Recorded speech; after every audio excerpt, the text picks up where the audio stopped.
question. Victor, we had Minister Lin saying that it'll take at least a year for relations between China and Japan to normalize, to ease. What's your take on that? Is he being too optimistic or not? Thank you very much. What Prime Minister Takaichi of Japan did recently is very profound, because she was the first sitting Prime Minister of Japan to openly threaten war against another country, and in this case, threaten war against China.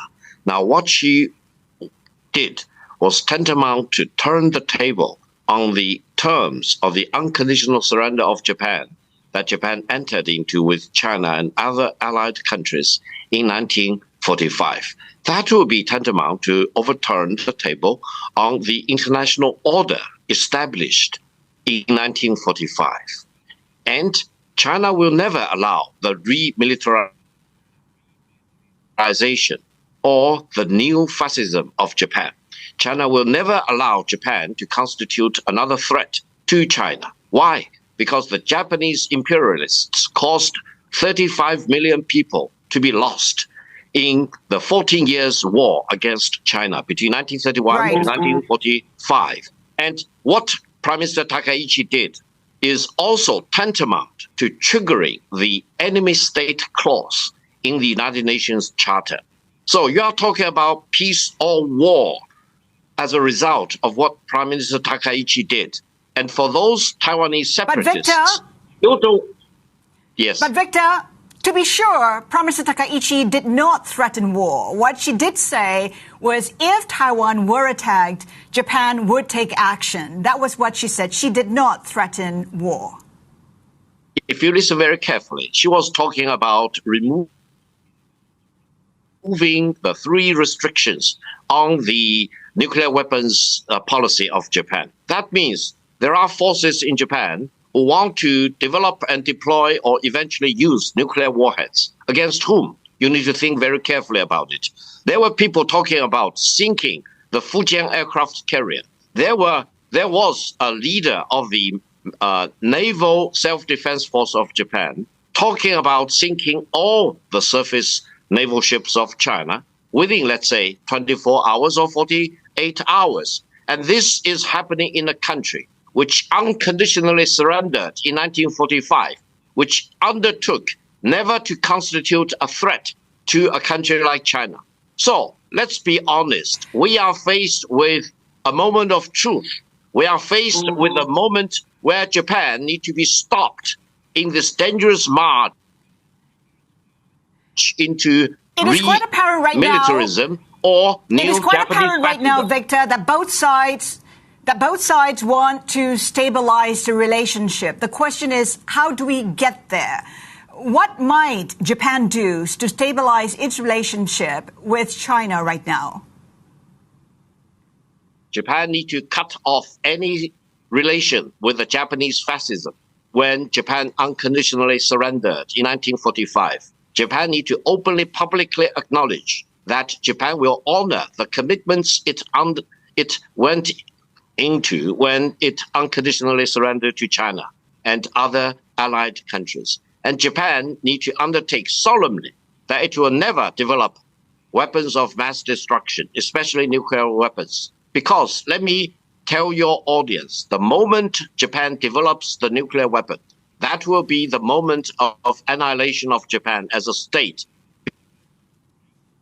Because China and other peace-loving countries will never allow Japan to develop weapons of mass destruction. That means for Prime Minister Takaichi to threaten war against China is moving in the dangerous direction of destroying peace in this part of the world. And if they want to implicate the United States in this threatened war against China, let me tell all the Americans, remember Pearl Harbor.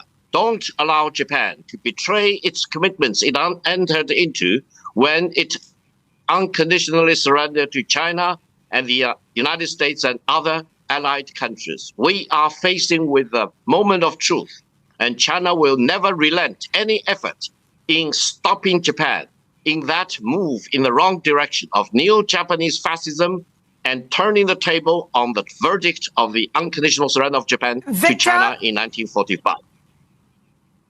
I would just like to put it out there that it is a matter of interpretation of what Prime Minister Takaichi said.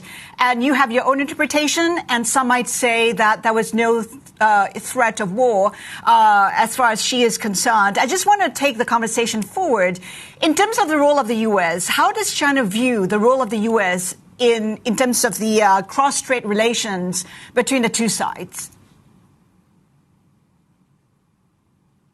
President Trump is very clear. President Trump does not want to be involved in overseas war, especially an extended war. And I think President Trump fully is aware that if war breaks out between China and the United States, it will be the beginning of the Third World War. And neither country can survive this Third World War unscathed. Therefore, if I have a piece of advice for President Trump, it will be, President Trump, embrace peace between China and the United States. Let's really believe in the inevitability of peace between China and the United States. And neither China nor the United States should be swayed one way or another into war against each other. And we should be opposed to any country or any region which want to bring either China or the United States into a state of war against each other, because war between China and the United States will be Armageddon for mankind. Therefore, I want to call on people like Prime Minister Takaichi, stop the dangerous move of trying to bring the United States into a war with China. And I want to tell every Taiwanese separatist, stop betraying your own country.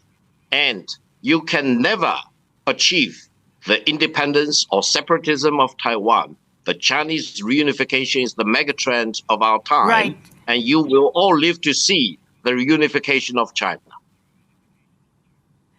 We saw President Trump make a phone call to President Xi Jinping before that phone call to Prime Minister Takaichi. How would you describe the relationship between President Trump and President Xi Jinping currently? I think Wall Street Journal report tells the better truth. Between China and the United States, despite of all our differences, we have very good channels of communication. President Trump and Chinese President Xi Jinping, we have very reliable, very trustworthy channels of communication. And China and the United States, being the two largest economies in the world, two countries with tremendous amount of responsibility for world peace, can always decide that they need to embrace peace, and they should not be tempted into war, either directly or by a third party, especially by Prime Minister Takaichi. Therefore, I have tremendous amount of trust and confidence in the quality of communication between the Chinese president and President Trump, and I don't think China and the United States will be tempted into war, and peace between China and the United States will forever preempt any country, any leader, especially Prime Minister Takaichi, from trying to use the United States for its own devious purpose of turning the table on the verdict of the Japanese unconditional surrender in 1945. Victor, thank you for your perspective today. Victor Gao.